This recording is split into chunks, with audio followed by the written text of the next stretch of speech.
Assalamualaikum warahmatullahi wabarakatuh. Hai, good morning everybody. Jumpa lagi dengan Bu Wahyu masih di IPA Online Class. Ya, kita hari ini akan membahas lanjutan dari part yang lalu ya. Part yang lalu kita sudah belajar mengenai dampak dari pemanasan global. Nah, di part ini kita akan belajar bagaimana sih upaya-upaya yang bisa kita lakukan untuk mengendalikan ya pemanasan global yang sudah menjadi fenomena yang sangat serius di bumi kita tercinta ini. Tentu saja kita sebagai makhluk hidup ya, sebagai manusia yang dikaruniai Allah nikmat berupa bumi yang bisa kita tinggali ini harus ya bertanggung jawab dalam merawat keberlangsungan ekosistem yang ada di bumi. Salah satunya adalah dengan mengendalikan pemanasan global yang sudah kadung terlanjur. Tetap ada upayanya. Kita tetap optimis ya bahwasanya kita akan bisa menjadi salah satu manusia, salah satu yang berperan dalam upaya mengendalikan terjadinya pemanasan global ini. Yuk, kita langsung saja cari tahu bagaimana upaya yang bisa kita lakukan dalam rangka mengendalikan pemanasan global. Nah, anak-anak, seperti yang kita tahu ya, bahwasanya salah satu penyebab pemanasan global ini adalah penggunaan bahan bakar fosil yang meningkatkan kadar karbon dioksida di atmosfer. Bahan bakar fosil yang dimaksud ini adalah bahan bakar yang berasal dari fosil ya, seperti minyak bumi ya, kemudian batu bara yang jika digunakan sebagai bahan bakar mengalami reaksi pembakaran otomatis akan menghasilkan yang namanya gas karbon dioksida. Nah, banyaknya gas karbon dioksida yang dihasilkan dari proses pembakaran ini ya akan mengakibatkan kadarnya semakin meningkat di atmosfer. Nah, oleh karena itu ya kuncinya sebenarnya adalah bagaimana kita mengendalikan emisi dari gas karbon dioksida ini agar tidak terlalu banyak ya kadarnya di atmosfer. Nah, beberapa langkah antisipasi untuk mengurangi emisi gas rumah kaca ini antara lain anak-anak ada 3 ya. Yang pertama adalah mengubah perilaku pribadi, kemudian langkah antisipatif secara kolektif, dan mengurangi gas karbon dioksida. Nah, bagaimana ya perilaku pribadi kita yang harus diubah, kemudian apa saja langkah-langkah bersama yang bisa kita lakukan, dan bagaimana cara mengurangi gas karbon dioksida. Nah, kita akan belajar satu persatu. Stay tune ya, dan jangan lupa buatlah catatan kecil untuk merangkum informasi yang penting di video ini. Oke, kita langsung akan membahas ya mengenai upaya yang pertama, yaitu mengubah perilaku pribadi. Nah, perilaku-perilaku yang bagaimana yang bisa kita lakukan secara pribadi ya dalam rangka upaya mengendalikan terjadinya pemanasan global. Yuk, check it out. Nah, perilaku pribadi yang pertama, anak-anak kita dari kiri ya, yaitu dengan cara menanam pohon. Nah, kita bangun kesadaran diri kita masing-masing, dimulai dari diri sendiri, dimulai dari yang kecil ya, yaitu menanam pohon. Nah, hubungannya apa nih menanam pohon dengan pemanasan global? Nah, kita kita hubungkan. Nah, yang namanya pemanasan global, anak-anak, tadi sudah kita belajar di awal ya, bahwasanya Pemanasan global itu terjadi akibat adanya efek rumah kaca, di mana efek rumah kaca ini ya disebabkan karena meningkatnya gas rumah kaca di atmosfer. Terutama yang paling banyak itu adalah gas karbon dioksida. Nah, salah satu upaya yang bisa kita lakukan untuk mengurangi ya gas karbon dioksida di atmosfer adalah dengan cara menanam pohon. Karena ya satu-satunya makhluk hidup yang bisa menyerap yang membutuhkan karbon dioksida adalah tumbuhan. Ya, kalau manusia, hewan ya ketika bernafas itu dia mengeluarkan karbon dioksida. Nah, kebalikannya kalau tumbuhan dia justru membutuhkan karbon dioksida untuk melakukan proses fotosintesis. Jadi, semakin banyak pohon yang ditanam, semakin banyak tanaman yang ada di bumi ini, maka akan semakin banyak pula karbon dioksida yang bisa diserap oleh tumbuhan tersebut. Ya, otomatis nanti akan mengurangi emisi gas karbon dioksida ke atmosfer. Ya, jadi sekali lagi menanam pohon ini merupakan upaya yang paling jitu untuk mengurangi kadar gas karbon dioksida di atmosfer. Nah, kemudian upaya yang kedua yaitu dengan hemat listrik. Nah, apa hubungannya hemat listrik dengan pemanasan global? Nah, yang namanya listrik anak-anak itu dihasilkan dari pembangkit-pembangkit listrik ya. Jadi sebelum sampai ke rumah kita itu ada yang namanya pembangkit listrik. Di sana dihasilkan listrik dari berbagai sumber. Ada yang dari air ya, pembangkit listrik tenaga air, kemudian pembangkit listrik tenaga uap dan lain sebagainya. Nah, salah satu yang paling sering digunakan ya di dunia ini adalah listrik yang bahan bakarnya dari uap. Pembangkit-pembangkit listrik yang bahan bakarnya dari uap. Di mana uap ini dihasilkan dari hasil pembakaran bahan bakar fosil seperti misalnya batu bara. Nah, semakin banyak batu bara yang digunakan sebagai bahan bakar pembangkit listrik, ya, maka akan semakin banyak pula karbon dioksida yang dikeluarkan. Nah, oleh karena itu ya, apabila kita mampu untuk menghemat listrik, ya, maka produksi listrik itu akan semakin menurun. Tidak terlalu banyak gas karbon dioksida yang dihasilkan dari proses pembakaran di pembangkit listrik. Oke, kemudian yang ketiga, kurangi pemakaian kendaraan bermotor. Nah, ini juga ya, karena kendaraan bermotor ini juga menjadi salah satu penyumbang gas karbon dioksida yang banyak di udara. Nah, bagaimana caranya kurangi pemakaian kendaraan bermotor? Bisa kita beralih ke moda transportasi umum, ya, atau menggunakan kendaraan-kendaraan yang tidak menggunakan bahan bakar fosil. Nah, ini tentu saja merupakan PR kita bersama ya untuk mengubah perilaku dan budaya-budaya yang sudah mengakar di kehidupan kita. Terutama ini yang ketiga yaitu mengurangi pemakaian kendaraan bermotor. Ya, semoga lambat laun nanti kita bisa ya pelan-pelan mengubah perilaku pribadi kita menjadi perilaku-perilaku yang lebih arif, bijaksana untuk menyayangi lingkungan hidup kita. Yaitu dengan cara tadi apa? Menanam pohon, kemudian hemat listrik, dan mengurangi pemakaian kendaraan bermotor. Oke, setelah tadi kita belajar ya, perilaku-perilaku apa yang bisa kita lakukan secara pribadi dalam rangka mengendalikan pemanasan global. Nah, sekarang kita akan belajar langkah-langkah antisipatif yang bisa dilaksanakan secara kolektif. Apa saja itu? Kita lihat bersama-sama. Nah, ada 4 upaya secara antisipatif ya, yang bisa dilakukan secara kolektif.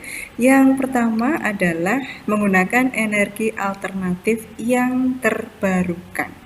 Nah, anak-anak, tidak bisa kita pungkiri ya bahwasanya kita ya secara luas ya, kita bicara secara global dunia, ini pasti membutuhkan yang namanya sumber energi.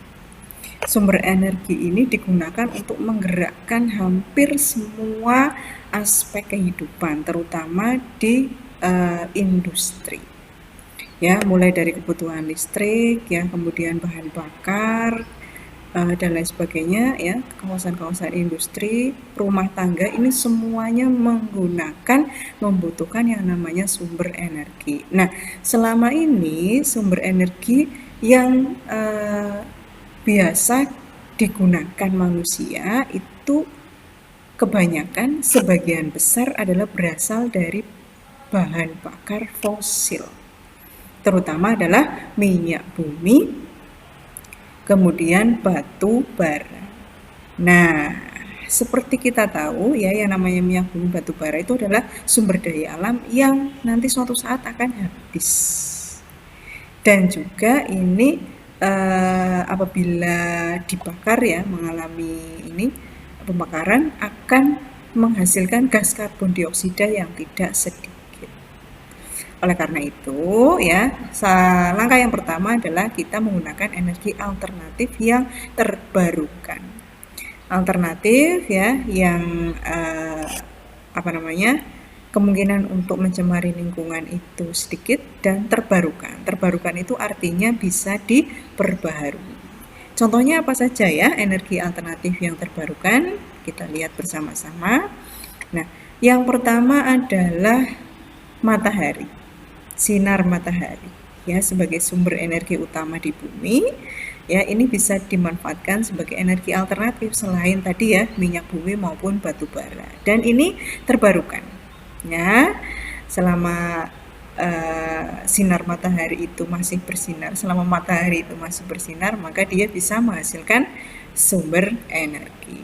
Nah, sekarang sudah mulai banyak dimanfaatkan matahari itu, yaitu dengan menggunakan ini panel surya.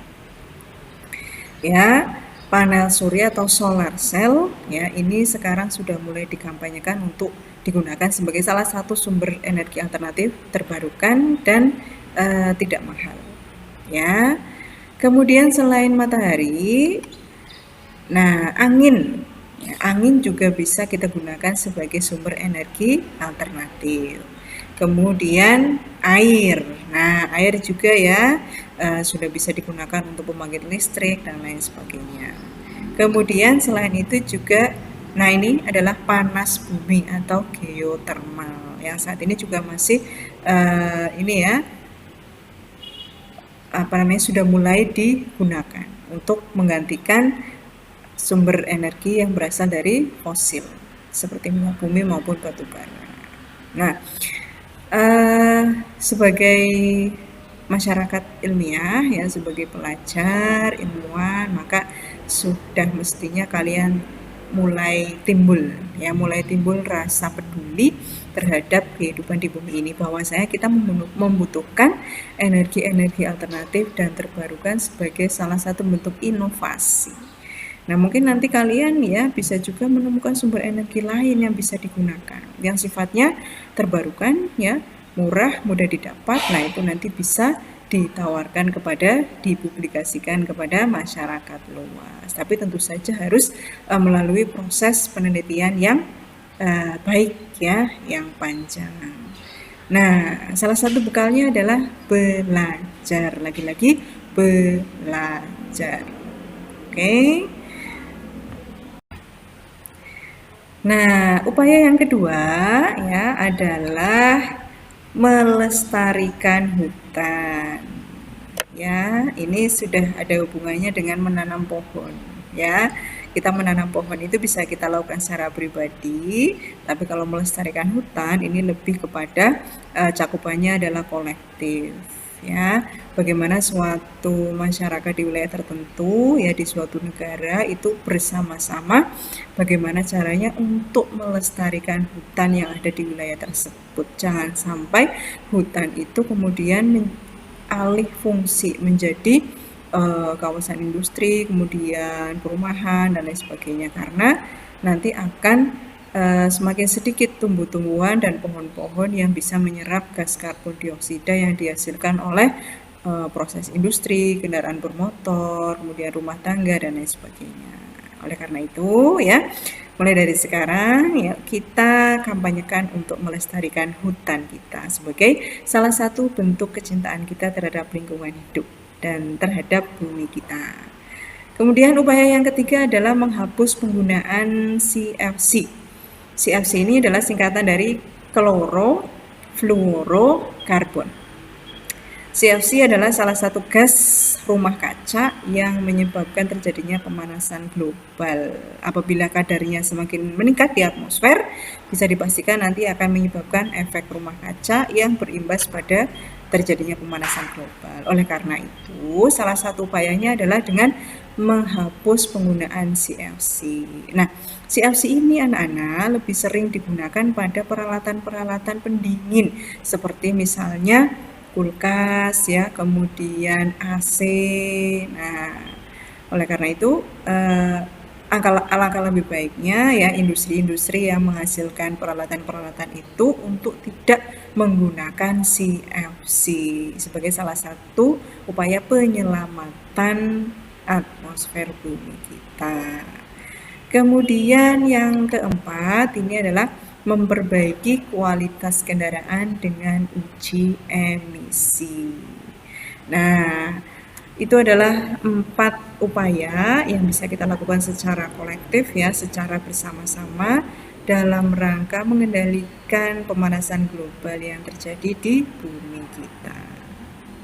Nah, habis ini kita akan bahas upaya yang ketiga. Stay tune ya. Nah, sekarang kita akan lihat ya upaya yang ketiga. Upaya yang ketiga yang bisa kita lakukan untuk mengendalikan pemanasan global. Upaya yang ketiga ini adalah mengurangi gas karbon dioksida. Yuk kita lihat bersama-sama. Nah, kenapa sih gas karbon dioksida itu harus dikurangi emisinya? Ya tadi ya, karena gas karbon dioksida itu adalah salah satu gas rumah kaca yang bisa menyebabkan terjadinya efek rumah kaca yang berimbas nanti pada terjadinya pemanasan global. Nah, untuk mengurangi gas CO2 yang ada di udara ya dapat dilakukan hal-hal sebagai berikut. Yang pertama, lagi-lagi ini ya, menanam dan memelihara tumbuhan dalam jumlah banyak. Nah, bagi yang punya hobi berkebun, nah ini harus diteruskan hobinya ya. Nah, tumbuhan anak-anak ya, Buayu ulangi lagi nih biar lebih kuat ya pemahaman kalian. Tumbuhan itu akan menyerap karbon dioksida untuk proses fotosintesis yang terjadi di dalam tubuh mereka dan akan melepaskan oksigen ke udara. Upaya reboisasi hutan juga merupakan langkah yang tepat untuk menyeimbangkan gas rumah kaca di atmosfer. Jadi gas karbon dioksidanya akan berkurang karena tadi ya sudah diserap oleh tumbuh-tumbuhan. Gas karbon dioksidanya berasal dari mana sih Bu? Berasal dari proses pembakaran yang dihasilkan bisa dari industri-industri ya, pabrik-pabrik, kemudian dari kendaraan bermotor, kemudian aktivitas-aktivitas rumah tangga dan lain sebagainya. Nah, kemudian yang kedua, mengganti penggunaan bahan bakar fosil dengan bahan bakar alternatif. Misalnya tadi ya, air, kemudian angin, panas bumi, dan sinar matahari.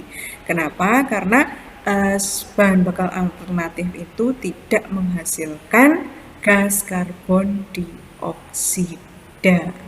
Ya, sebaliknya kalau kita menggantungkan ke bahan bakar fosil seperti minyak bumi maupun batu bara itu akan menjadi salah satu yang menyumbang gas karbon dioksida yang paling besar. Oleh karena itu, ya selain tadi menanam dan memelihara tumbuhan atau melakukan gerakan penghijauan, ya kita juga harus mulai beralih ke sumber energi alternatif dan terbarukan.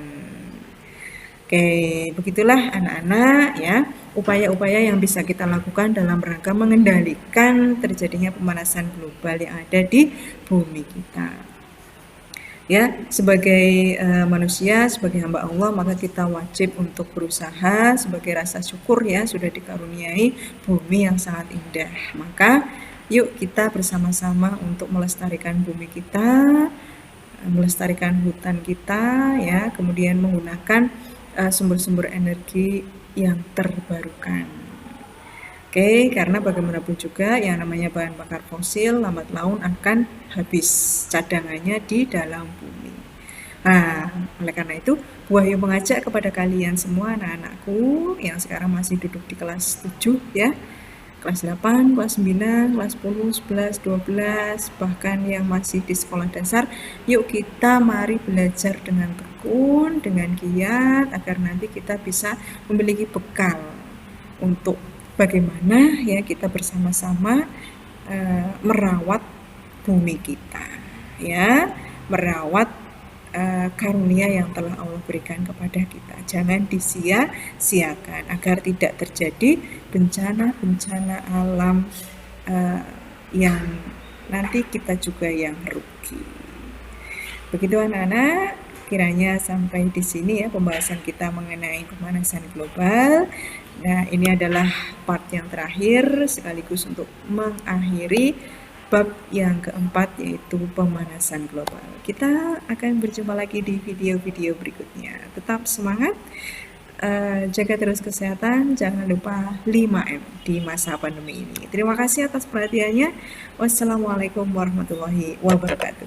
Dadah.